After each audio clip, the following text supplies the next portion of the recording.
I think for the most part, the guys are trying to buy in.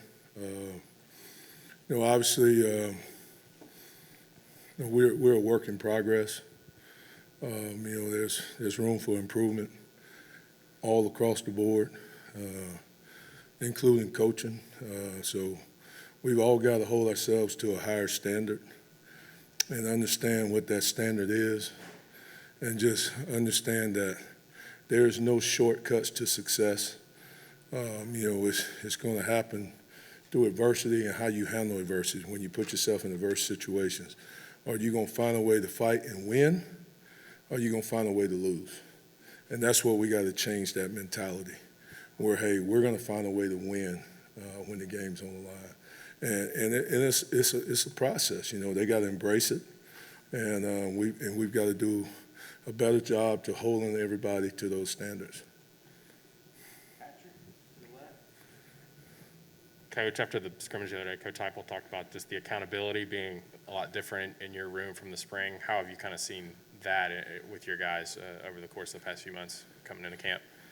Obviously, I've seen growth out of the room, but we still have a long ways to go, and that's the thing that everybody needs to understand. Yes, we've moved the needle a little bit in the right direction. But it's not far enough. It will never be far enough. So, we just got to understand, we got to set goals. If we achieve a goal, then we got to reassess, reset our goals, work to keep moving that needle. Like I equated it to them, it's like, climbing Mount Everest. You're not going to do it in a day. It's a process, and they got to embrace every step of that process and understand what are they working for, what's the end goal. And my whole mission is to try to put them in toughest situations during the week so they'll be able to handle the game day on Saturday. I want to know who's going to quit on me Sunday through Friday. I don't want to find out on Saturday that I can't count on this guy. All right, so we're trying to put them in those difficult situations to see how they're going to handle them.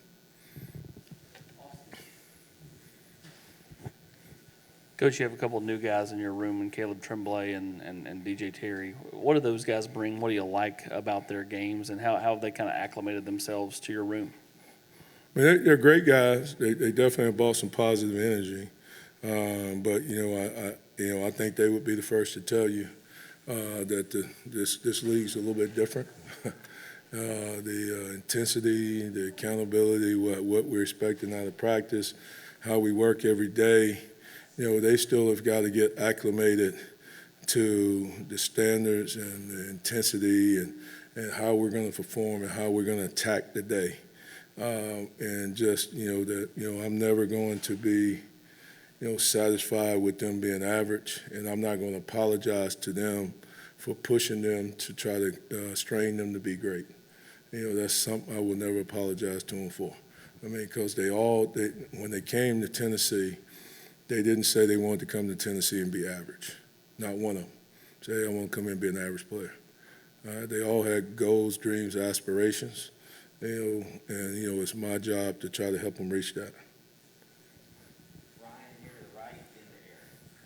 You mentioned you guys have made, moved the needle a little bit, made some progress. When you look back at the film, how was the scrimmage performance from your guys up front? Obviously, there was good and bad. I thought we started out, really, really good, and then we died. We didn't finish. We didn't strain. And we got the little motto in our room that we're always grinding for greatness. The only way you're going to achieve greatness is you got to grind for it. You got to strain. And like I tell them, we all have to become comfortable being uncomfortable, and that's what we're trying to do. So we started out really good, did some real good stuff, and then at the end we sort of tailed off, and that's where we got to learn how to strain and fight through. What have you seen from Elijah Simmons so far during camp? He had a good spring, got banged up a little bit, and where's he at right now? Trick question. Elijah, he's working. Obviously he's got to get himself in a lot better shape. Man, he's got to have more self-accountability. I do think Elijah has a skill set that he could be successful in this league. But, he's got to be more accountable to Elijah first. If you search our league, if you look at all the rosters, the guys that are playing, there's probably not many 350-pound D tackles in the SEC. Man, those days, Mount Cody days are gone, over with. Okay, so, he's got to get himself, in position where he can help this team because he definitely has some talent.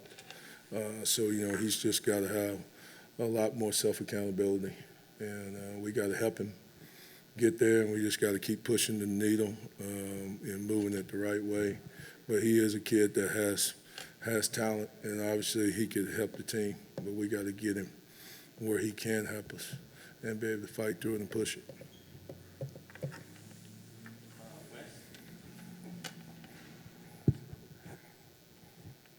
Rodney, you talked about the guys not straining toward the end of practice or the scrimmage. Was that across the board, or were there a few guys who sort of set an example of the way you want to finish? Well, we don't win and lose together. I mean, so if one of them's not doing it, we all ain't doing it. The chain is only strong when it's the weakest link, right? So, like I told them out there today, they can kill us off one by one. So if we're splintered like that, we got zero chance. So we got to stay together as a unit, and we got to finish together, and we got to learn to finish, the Tennessee way. It's not the Matt Butler way. It's not the Byron Young way, the Tyler Barron way. We're gonna do everything the Tennessee way, and that's the right way.